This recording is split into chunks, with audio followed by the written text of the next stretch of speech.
You're listening to Where You Live with Gene Sullivan.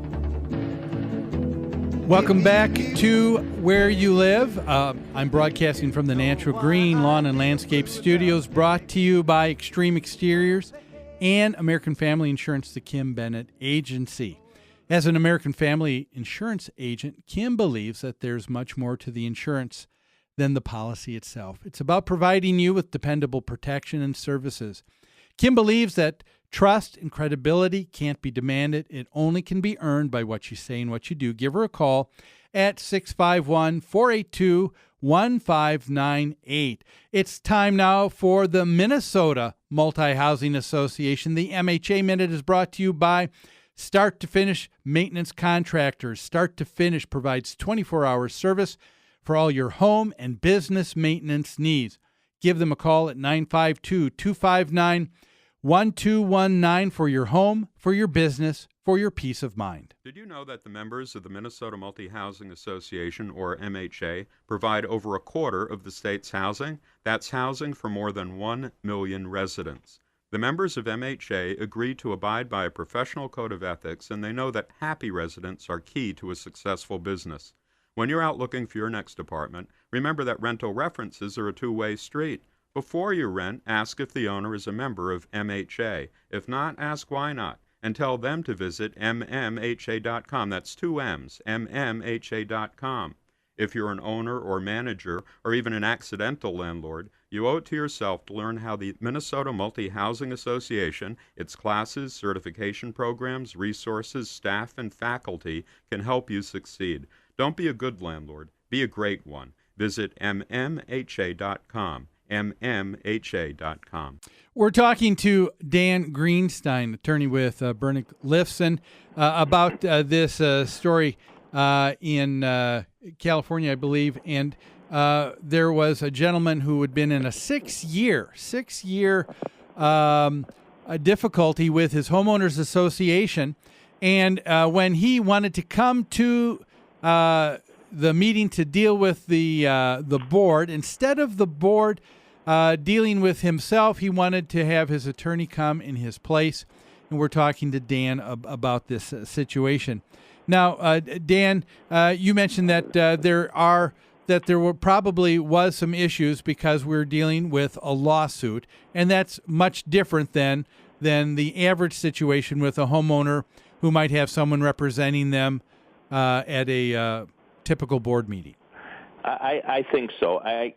Because of the battle going on, and you have to imagine this was quite a heated battle if they're fighting and going to the appellate court in California over whether or not the attorney can even show up at a board meeting. They're probably spending a lot of money, and it's a very emotional issue. I do think it was inappropriate for the homeowner's attorney to show up at a board meeting when the board and the association is an adversary in a lawsuit. But for a moment, let's take that out of the picture. Let's say there was no lawsuit going on, and an owner had some questions or some concerns and asked his or her attorney to go to the board meeting.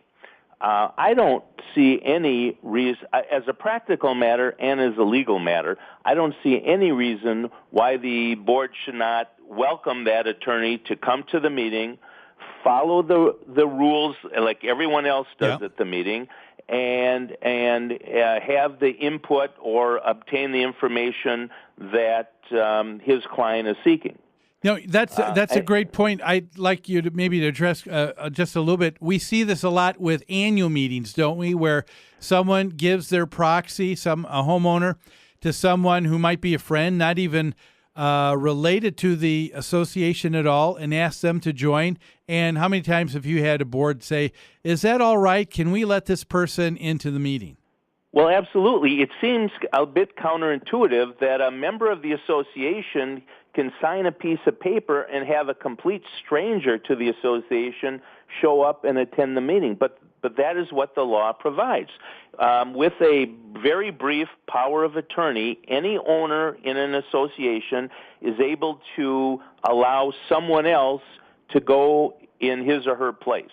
Now, if that owner decides later that they're going to go, well, then that power of attorney is automatically canceled, and that third party has no right being at the meeting.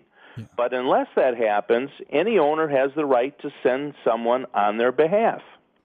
Okay, well, let's go back to this situation. So it is a little bit different here. We're talking about a situation where there is a lawsuit. It's been going on for 6 years. And this attorney representing the homeowner should have known better. You're not going to show up without the other attorney there. Now, what's surprising me is that the attorney said, hey, I can't make it to this meeting. I can understand that. But it seemed like there was no wanting to work with the association or this attorney to set up a future meeting. They didn't say, hey, I can't make it to this meeting, but next month let's do it. Well, that's a good point. And, when we hear about this case, we really have to wonder, what was it the attorney wanted to go to this meeting for on behalf of his client? Was it to talk about the lawsuit, or was it something else entirely? We really don't know. I guess just from the fact it was going on for 6 years, and the fact that they were willing to spend the money to go through not only the trial court but the appellate court to get a ruling on whether or not the attorney could show up at a meeting, kind of tells me that there was some really hot emotions involved, and I think that's got to be responsible for a lot of the actions that we're hearing about.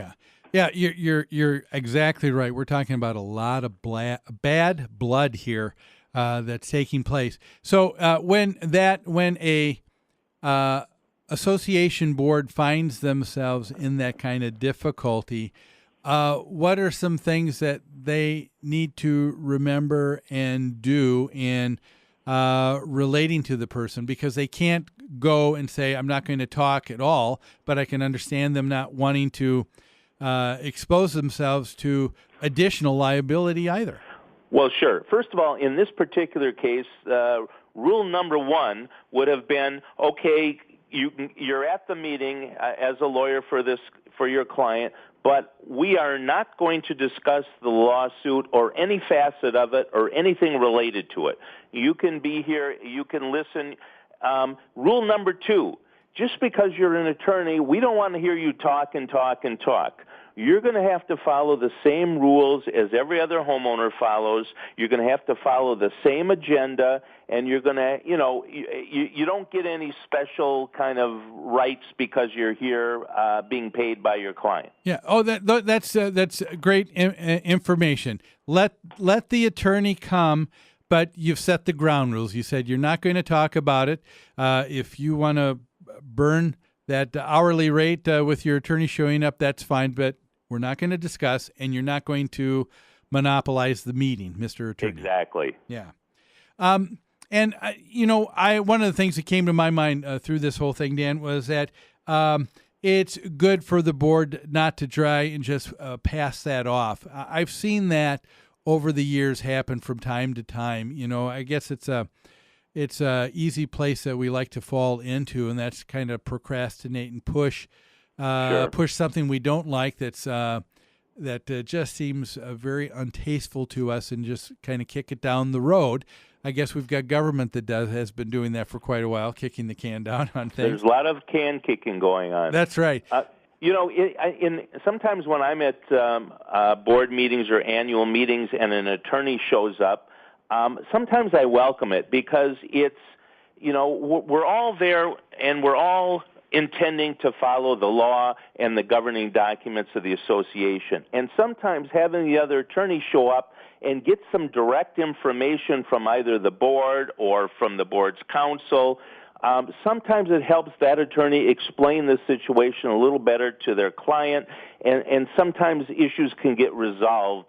Because oftentimes in issues in homeowners associations, they stem from an owner not understanding some of the governing documents or some of the ways that an association is supposed to work. Yeah, that's a great point. I remember one instance with one of an association we managed. A gentleman was in disagreement with the board on an issue, and for a couple of years, over that period of time, he had 6 different attorneys representing him.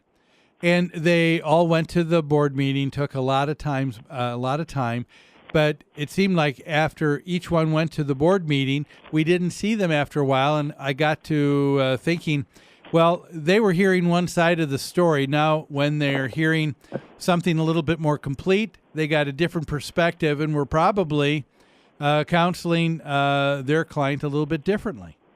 And I guess the 6th time was the charm. Yes, I guess so. Well, Dan, it looks like that's all the time we've got here on the show today. Thanks for weighing in on this story for us. My pleasure. Folks, that was Dan Greenstein with Bernick Lifson. Thanks so much for joining us. We hope you have a great rest of the weekend. We look forward to seeing you here again next Saturday right here on Where You Live with Gene Sullivan. I regret to announce this is the end.